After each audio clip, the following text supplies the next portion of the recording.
నీ సాక్షిగా మారిన యోహానులా జీవించాలని ఆశ ఉన్నది.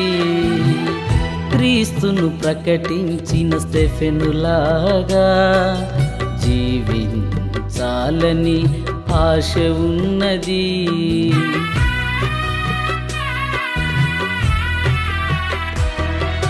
నీ సాక్షిగా మారిన యోహానులా జీవించాలని ఆశ ఉన్నది.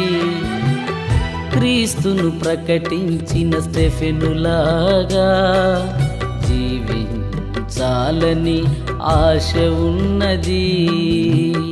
అడిగిన వెంటనే కృపను చూపావు, అడిగిన వెంటనే కృపను చూపావు.